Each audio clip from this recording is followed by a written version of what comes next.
3G, 4G differ not just due to speed but also due to technology. See, in 1G, only voice traveled. There was no data in 1G. However, in 2G, GPRS and edge technologies were used for data transmission. In 3G, HSPA technology was used for data transmission. In 4G, LTE technology is used for data transmission. In 2G and 3G, voice and data travel separately. This is voice and this is data. They travel separately in 2G and 3G. But in 4G, voice is converted into data and then sent. Okay, so in 4G, only data travels. How does voice travel? Voice is converted into data. That is VoLTE, voice over LTE. LTE is a technology for data transfer, and when you are sending voice through it, it becomes VoLTE. Now look at the 2019 question. Here UPSC is asking the difference between LTE and VoLTE. LTE is marketed as 3G. No, LTE is 4G. So first is wrong. Second, LTE is data only and Volt is voice only.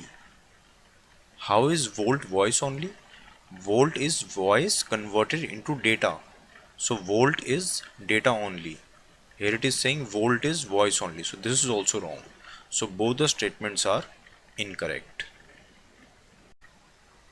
What is voice over Wi-Fi? See, in Volt, what we did was we converted voice into data and then this data was sent to the telecom tower. Now it could be that a mobile phone is in basement, so you cannot connect to the telecom tower. In this case, you can use voice over Wi-Fi. See, if you're using a Volt mobile, then already your voice is being converted into data. Now what you do, you send this data using a broadband Wi-Fi to the nearest telecom tower. When you're doing this thing, then it is called as voice over Wi-Fi. Therefore, you would have seen that today most of the mobile phones which have a Volt feature, most of them also have voice over Wi-Fi feature. What is the difference between 4G and 5G? Suppose there is a area of 1 kilometer by 1 kilometer. Then in case of 4G, 1 lakh mobiles can be connected to the network in this area. In case of 5G, 10 lakh mobiles can be connected to the network in this area. 5G is 20 times faster. It has lower latency. Latency is the time taken by the mobile phone to get connected to the network. Both 4G and 5G are encrypted, they are safe. But the problem with 5G is that the keys are stored only in the core of the network. That means if we buy the 5G equipment, if our companies like Airtel, Jio, in case they buy the 5G equipment from Huawei, then Huawei will be able to listen to our chats or see our data because the key will be within the core of the network. So that is a security issue.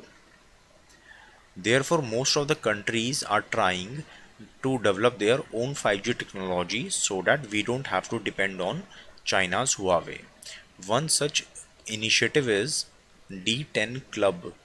It is an initiative of United Kingdom. Here UK has proposed that G7 and India, Australia and South Korea, they should come together and develop some 5G technologies so that we don't have to depend on China's Huawei. 5G testbed is basically a facility given by the government of India to different universities and companies to test their new 5G technologies. 5G Hackathon was basically a competition organized by Department of Telecommunication to develop more and more 5G applications. MIMO, multiple input, multiple output. This technology can be used in 3G, 4G or 5G network and it increases the capacity of the network many folds.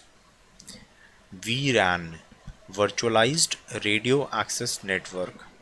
So in this, basically some work of the hardware used by the mobile operator is done by the software on the cloud, so that the mobile operator will have more flexibility in terms of operations. IoT, Internet of Things. Look at the 2018 question. You wake up, close your alarm watch, geyser gets started automatically, your bathroom mirror tells you about the weather, a refrigerator automatically orders for the shortage of stock of vegetables. When you move out of the house, lights switch off automatically. All these refer to Internet of Things because all these devices are connected to the internet. Now 5G can really help in Internet of Things because 5G can connect 10 lakh devices in just 1 kilometer square. However, 5G is not required for these devices because these devices do not need high speed internet. They send and receive data in very small amount over a period of time. They don't stream high quality files, right? So for this very small intermittent data requirement, they can work on narrowband IoT technology. Narrowband IoT technology is a low power wide area network technology developed by 3GPP. 3GPP is an international organization that sets standards for telecommunication networks. Narrowband IoT needs just 200 kilohertz of the spectrum band. Therefore, it does not need any special auctioning of the spectrum. It can use the existing telecom network or it can use any other band also. It needs just 200 kilohertz, which is a very small band. Its competing technologies are Sigfox and LoRaWAN. Now, narrowband IoT serves a very wide area.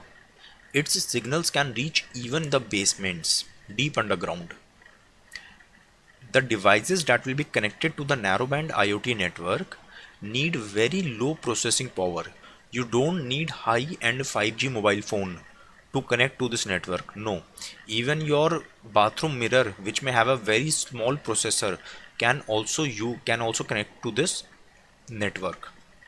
It uses very low battery because the data speed is also very low, just 200 kbps. It is equivalent to what the data speed used to be in the era of 2G. So UPSC can say that narrowband IoT will help us take broadband to rural areas. So the answer is no, because its speed is very less. Its purpose is not broadband. Its purpose is to connect many devices over a wide area. BSNL has launched world's first satellite-based narrowband IoT in India. Please know one thing, that in IoT, it is not necessary that all the devices are connected to the internet. See, in IoT, devices are connected to the internet. That is generally true, but that is not a necessary condition. For example, in your house, you may install a central device which will help you control all other devices of your house, the lights, bulbs, all the fans, geyser, refrigerator, right? So you can control all these smart devices also using your mobile phone when you are inside the house. If you are outside the house, from there you need to control them, then you will need them to be connected to the internet. So in IoT, it is not necessary that everything should be connected to the internet. Okay, smart devices can work otherwise also. Cyber physical systems are also just like IoT. Here, machines are connected to the internet, they are smart, and they do some work in the real world, just like self-driving cars, autonomous weapons, or smart traffic lights, which change as per the prevailing traffic conditions. To promote the research and development in cyber physical systems, Government of India, Department of Science and Tech launched a mission, a 5-year mission in 2019. The name of the mission is National Mission on Interdisciplinary Cyber-Physical Systems. Earlier, humans used to do all the work by their hand, but when we realized the power of steam power, then came the first industrial revolution. Later, when we discovered electricity and we installed assembly lines in factories for mass production, then came second industrial revolution. Later on, we used computers to control the assembly lines and the mass production, which brought the third industrial revolution. Now, in the fourth industrial revolution, humans will not be needed in the factories. Everything in the factory will be done autonomously by the cyber physical systems. Space based internet. See, what used to happen till now is, if you wanted to give internet in a very remote location, suppose for any military purpose, then we are using geostationary orbit, geostationary satellite. Okay, so geostationary satellite will always remain over India. So it will take signal from one station and relay the signal to the remote area. So hence we are getting space based internet, but that is possible only for few users, like for military purpose. If you want to give internet to the masses, continuously high speed broadband to the masses, then for that purpose this geostationary satellite is not sufficient, because there is limited capacity of these satellites. What we need is, we need a network of thousands of satellites in the low earth orbit, so that the distance is also very less and the speed will be very high, right? And you can reach all the areas. So for that, one project is Starlink. Starlink is a project of SpaceX company of Mr. Elon Musk. Here thousands of satellites will be sent in the low earth orbit, whereby which will provide the internet at every place on the earth, right? So for exam purpose, what you have to remember is that Starlink is in low earth orbit. It is not in the geostationary orbit. In the next class we will see that there are three orbits: LEO, MEO and GEO. So these satellites are in LEO. One related term is Kessler syndrome. In Kessler syndrome, it says that in the low earth orbit, if there are so many satellites and there is any collision between any two satellites, then some debris will be ejected, and this debris may harm the other satellites, and hence a domino effect will be created, whereby all the satellites in that area, in that orbit, will be damaged, right? Another issue with this Starlink network is that it will interfere with the astronomical observations. There are some telescopes on the earth. These telescopes are taking reading of the space bodies like other planets and other galaxies. When thousands of satellites are flowing in between, then the light will be obstructed. Okay, so these are the things you have to remember for your prelims examination, these terms like Kessler syndrome and Starlink network. One more related term is Project Loon. Project Loon was by Google. Google was saying that instead of satellites, we will deploy thousands of balloons in the stratosphere. These balloons will help establish the network. Okay, now this project has been closed down. Another method to take internet to the remote areas is white space internet. So this technology basically says that in a remote area, suppose TV signal is going, and in that TV signal, this is a spectrum. This is a spectrum that is taking the TV signals to the remote area. Now in this spectrum, there will be some bands. There will be some bands which are not being used.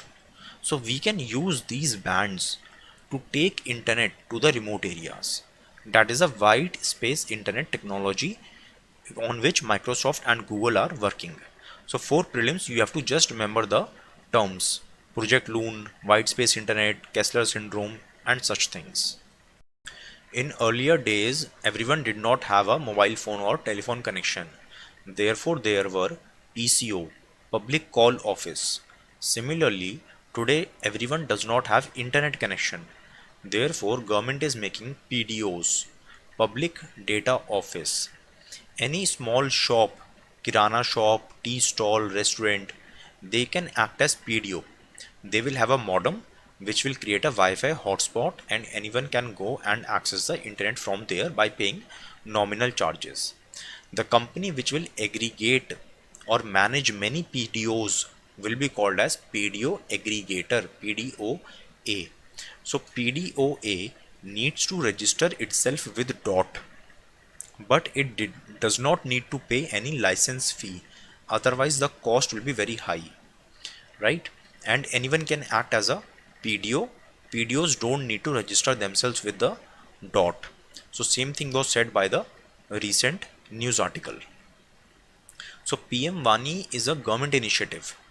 There have been some private initiatives also to provide public Wi-Fi hotspot, like Google Station by Google and Express Wi-Fi by Facebook. Just like Wi-Fi, you can also use Li-Fi for internet connectivity at your home. In Li-Fi, the bulb above your head, besides sending the visible light for lighting up the room, it also sends internet signals through that visible light. That is the concept of Li-Fi. Problem is that it has a very small range and visible light cannot penetrate the walls, whereas Wi-Fi has a very long range and it can pass through the walls because walls are opaque. So since the light cannot pass through the walls, your Li-Fi signal will remain in that room itself. Like in 2016, UPSC asked that Li-Fi is used for high speed data transmission. Correct, it uses light for this, and secondly, it is faster than Wi-Fi. Similarly, in 2020, UPSC simply used the phrase visible light communication instead of Li-Fi, right? And the options were same. Like first option was in 2016, it uses light as a medium. Here UPSC said it uses electromagnetic spectrum wavelengths 375 to 780 nanometer. That is the wavelength of your visible light that you studied in school also, right? So second option is it is known for long range. No, it is for short range wireless communication, not long range. So second is wrong. Third is it is faster than Bluetooth. Obviously, it is faster than Li-Fi is faster even than Wi-Fi, and Bluetooth is very slow, right? So third is also correct. Fourth is it has no electromagnetic interference. That is right. It uses the visible length spectrum. So there is no interference with the radio waves. See, in this spectrum, it is a small wavelength. It is an area of small wavelength. You can see small wavelengths, right? As you move towards the right, the wavelength is increasing. So these small wavelength waves like gamma rays, X-rays, they have lots of energy in a small area, right? So they are usually used for carrying the energy. However, long waves with long wavelength are used for communication. They are called as radio waves. Waves with wavelength more than the infrared are called as radio waves. They are usually used for your communication, right? So here Wi-Fi, I've written Li-Fi uses light waves, that is this spectrum, and Wi-Fi uses radio waves, these radio waves, right? So all your communication is through the radio waves. So actually 2016 and 2020 were same question, only the wordings were changed. Near field communication, Bluetooth and RFID. All three use a radio waves for communication. Difference is in their range. Near field communication, this NFC technology works up to 10 centimeter. Bluetooth up to 10 meters like your wireless headsets, and RFID up to 100 meters. RFID, you can think RFID as if your Wi-Fi. You can think of it like your Wi-Fi itself. So in the NFC, nowadays many cards you don't need to swipe them in the machine. Without swiping, if you just bring your card closer to the machine, payment will be done. That is due to NFC. Even some mobile phones which have NFC, if you bring the mobile phone near to this terminal, then your money will be deducted, right? So NFC is generally used for secure payments. Bluetooth, you know. RFID. RFID is mainly used for inventory control. Even your car's fast tag is based on the RFID concept. The RFID reader on the toll plaza reads this RFID tag on your car's windscreen. When you do shopping and by chance you come out without a product, without billing a product, then the gates at the shop's door, they will detect the RFID tag that is attached in all the products. So the siren will be sounded alarm. Okay, alarm will sound. Your railways also use RFID tag. What railways is doing is, below the coaches they are installing this RFID tag, and besides the track, these are some terminals to read the RFID tag. So railways will know in real time as a train passes that which train has exactly passed through which station, through which place on the track, right? So exact position of the train can be known using RFID tags. Now the 2015 question about NFC. First statement says that it uses radio fields, radio waves, correct? Second says it can be used even up to a meter. No, it is near field, only till 10 centimeter. Third says it can use encryption. Yes, definitely. For example, for the secure payments. So 1 and 3 are correct, 2 is wrong. So whatever we surf on the internet without doing any login, like using Wikipedia, Google, or reading news on any website, all that is surface web. It is visible to everyone, and Google can tell you, you search on Google and you will get the result. But this surface web is only 5% of all the things that are on the internet. Your email ID is not exposed. Google cannot read someone's email ID, the emails, and tell you what is written there, because emails are secured by the password. These are hidden. Your bank statements are hidden, right? So all that is called as the deep web. It is not accessible. This data is not accessible to Google. Google cannot know how much money you have in your SBI account, right? So all that is called as deep web, where you need to log in. But if you go deeper into the deep web, you will encounter dark web. To access dark web, you need special software.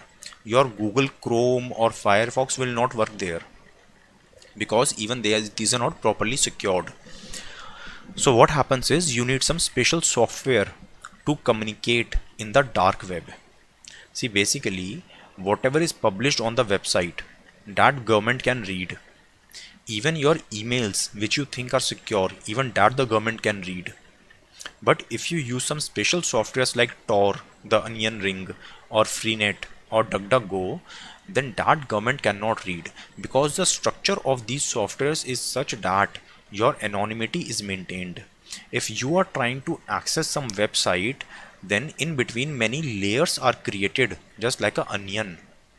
Okay, these layers by layers, multiple layers, prevent or hide your true identity. So for example, simply remember that dark web is not easily accessible through normal softwares. It needs special softwares, and only 5% of the world's internet data is freely available. Otherwise everything needs a login. So who uses a dark web? If a sentence comes in prelims that dark web is used only for illegal purpose, then no, you can't say that. See, dark web can be used for good or bad, both purposes.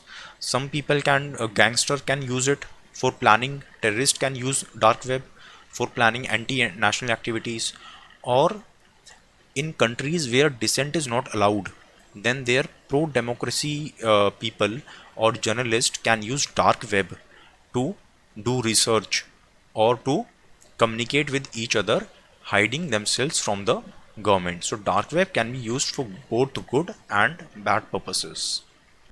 In 1987, India wanted to import a supercomputer, Cray XMP, but USA did not allow this. So we said we will make our own supercomputer and we formed CDAC. CDAC is Center for Development of Advanced Computing. It was formed by us in 1987 and it comes under Ministry of MeitY. Within 4 years, that is in 1991, we made our first supercomputer, Param 8000. Param means supreme. It also refers to parallel machine. Param 8000 was 28 times faster than the Cray XMP. It was so good that we even exported it. UPSC can ask, what are Pratyush, Mihir and Param? These are supercomputers of India. There have been many versions like Param 8000, Param Shivai, Param Shakti, Param Brahma. All these are different versions of the supercomputers of India. The latest and fastest supercomputer of India is Param Siddhi AI. UPSC can say that its speed is 210 AI petaflops or 5.3 petaflops or 4.5 petaflops. All the three options would be correct because the speed of a supercomputer is measured in different ways, and based on the criteria these are different speeds, so all of them will be correct. If UPSC gives a name of a supercomputer and says it has been 100% indigenously made in India, then the answer is no. See, what happens in a supercomputer is we combine many processors. Your laptop or desktop must be having some processor like i5, i7, you know. So similarly, what happens in a supercomputer is it also has the processors, but it has thousands and lakhs of processors. We combine those processors and then it forms a supercomputer. So India assembles the supercomputer, right? India assembles many processors to make the supercomputer, but the processor itself, that we do not make. We import the processors from outside. So our supercomputers are not 100% indigenous. What is flops? Flops is a unit for measuring their speed, floating operations per second. Kiloflops means 1000 flops, megaflop means million flop, and so on. In 2015, Ministry of Science and Tech and MeitY launched National Supercomputing Mission. It is being implemented by CDAC.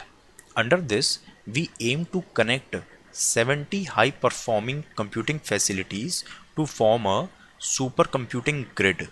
This supercomputing grid will be linked to National Knowledge Network.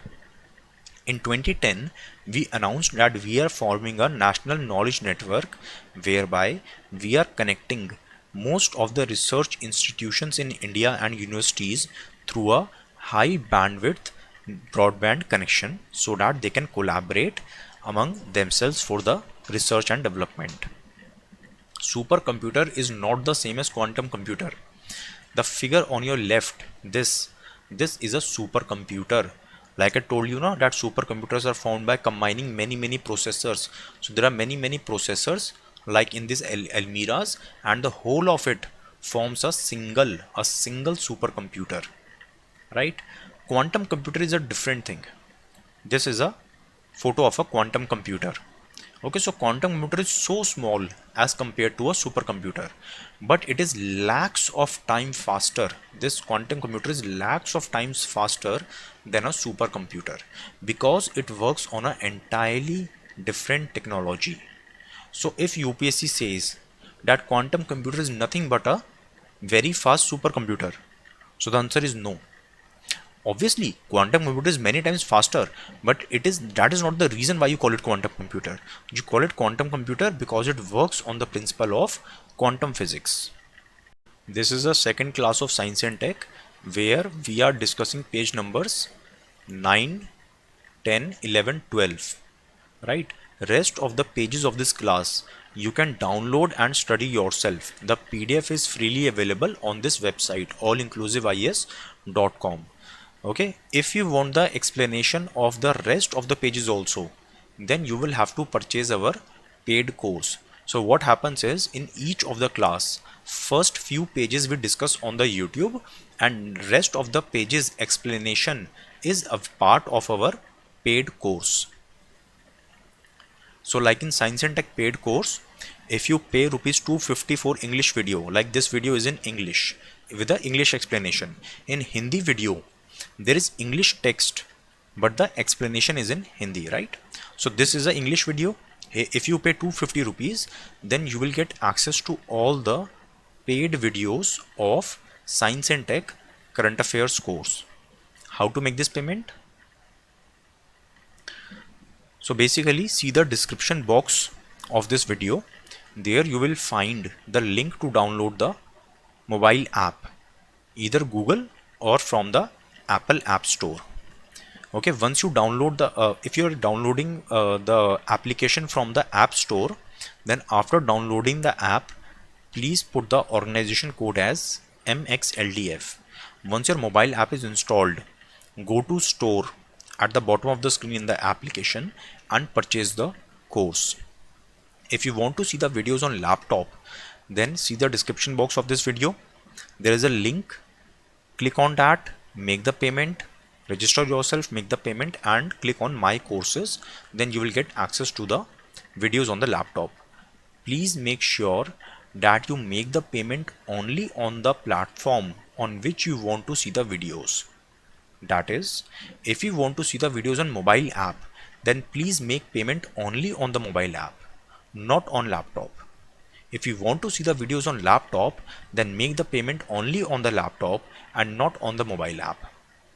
Okay, all this is only for the paid videos. PDF are totally free. Okay, there's no restriction on the PDF. I'm just clarifying, in case you make the payment on the web portal, then you will not get access on the mobile app. Okay, so please choose your platform and then make the payment.